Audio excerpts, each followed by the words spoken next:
Então, na aula de hoje a gente vai aprender sobre geometria analítica, ponto e distância entre pontos. Tá? Então, essa é só a parte introdutória da geometria analítica.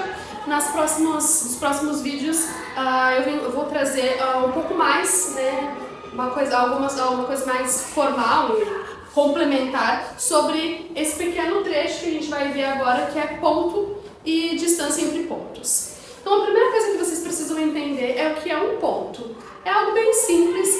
Ponto é o que o próprio nome diz. É apenas é o que a gente costuma dizer em matemática, é apenas uma marca, né? Um símbolo, a gente representa o ponto como sendo com letras maiúsculas.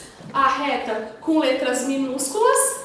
E o plano, normalmente a gente representa então o plano usando letras do alfabeto grego. Então, o ponto, essas noções de ponto, segmento e distância, o segmento é quando a gente tem um ponto delimitado. Eita, agora se essa parte você corta, porque agora eu vou respirar e não conseguir falar. Eu não vou aguentar. Eu não vou aguentar. Isso aí. Obrigada, professor, pela ajuda. Agora eu vou falar mais devagar para poder sair direito.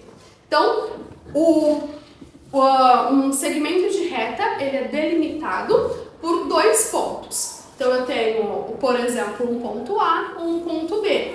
E esse segmento, né, essa distância entre um ponto e o outro é o que a gente chama de segmento. Então, dentro das minhas retas, né, do meu eixo, do meu sistema ortogonal, eu tenho o primeiro, o segundo, o terceiro e o quarto quadrante. Essa ideia de quadrante é aquela mesma ideia que a gente usa no ciclo trigonométrico, que a gente tem lá desenhado o ciclo, e aí eu tenho o primeiro, o segundo, o terceiro e o quarto quadrante. Então, para que vai servir então os quadrantes? Ele vai nos indicar quando eu tenho só números positivos, quando eu tenho só números negativos, quando eu tenho um x positivo e o y negativo, ou o y negativo e o x positivo. Então, algo que é importante de observar, sempre quando eu vou montar o meu sistema ortogonal, eu vou pensar para cima positivo, para baixo negativo. Para minha direita positivo, para minha esquerda negativo. Então, a partir do zero, que é onde é o meu ponto de encontro entre os meus dois eixos, eixo Y e o eixo X, esse ponto de encontro é o meu ponto zero.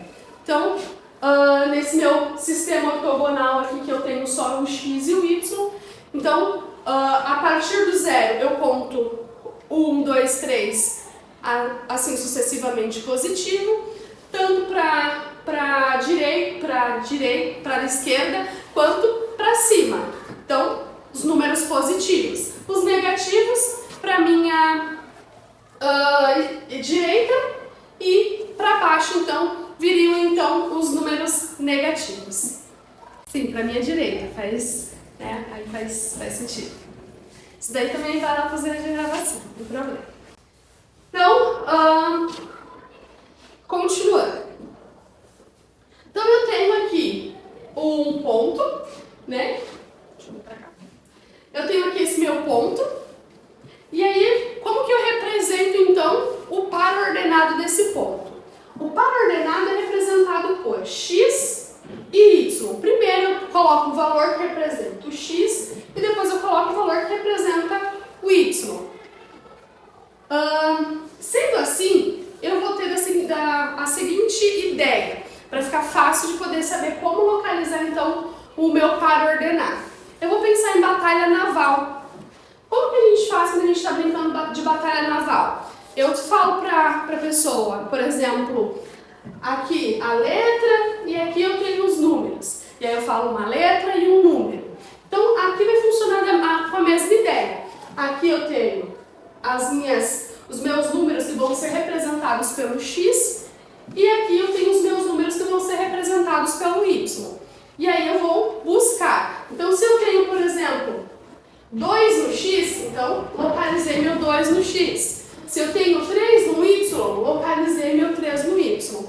O meu ponto de encontro, que é o que a gente diz que é o meu alvo no Batalha Naval, aqui então vai ser o meu par ordenado. Então aqui eu tenho um exemplo, né, mas eu vou deixar esse exemplo para fazer com vocês mais para frente.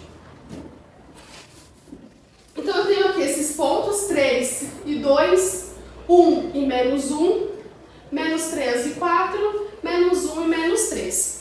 E aí eu represento eles então no meu plano cartesiano.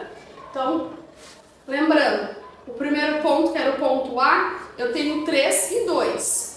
Então, 3 aqui, 2 aqui. Sempre o primeiro número eu procuro no X, o segundo número eu procuro no Y. Então, 3 e 2. Ponto de encontro, esse é o meu par ordenado. E aí, o que acontece quando eu tenho, então, distâncias entre pontos? A distância, eu vou pensar eu penso aqui no meu plano cartesiano, tá? Eu tenho, então, aqui o meu ponto B, tenho aqui o meu ponto A, tenho aqui o meu ponto C. Então, a minha distância de B até C é 3 e a minha distância de B até A é 4. Então, ilustrando essa ideia, né, eu vou sempre pensar, então, quando eu precisar calcular a distância de um ponto a outro que estiver dentro do meu eixo, se for, por exemplo, no eixo X, então esse valor e esse valor está dentro do meu eixo.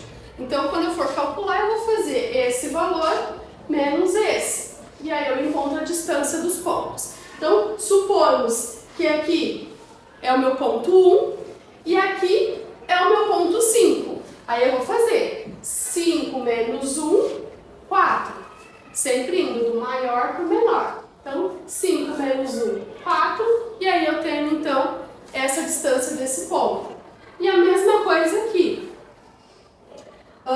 Se fosse aqui 1 e aqui 4, então eu faria 4 menos 1, 3. E aí eu teria as distâncias. Lembrando que aqui eu estou dentro do meu plano ortogonal, do meu sistema ortogonal. E aí eu quero saber então a distância de A até C. E aí a gente lembra do Teorema de Pitágoras. O Teorema de Pitágoras diz que a soma dos quadrados dos catetos é igual ao quadrado da minha hipotenusa. Então, formou aqui um triângulo, retângulo. Essa minha distância de A a C é a minha hipotenusa, então eu tenho aqui os meus catetos. E aí eu vou fazer 3 ao quadrado mais 4 ao quadrado, somando tudo, 3 ao quadrado 9, 4 ao quadrado 16, 9 mais 16, 25, e aí raiz quadrada de 25 é 5. Então isso quer dizer que a distância desse ponto a esse é 5. Então a gente tem então a fórmula da distância. A fórmula da distância então vai ser dada dessa forma. Distância de A a B ao quadrado vai ser a mesma coisa, vai ser igual a distância de A a C ao quadrado mais a distância de B a C ao quadrado.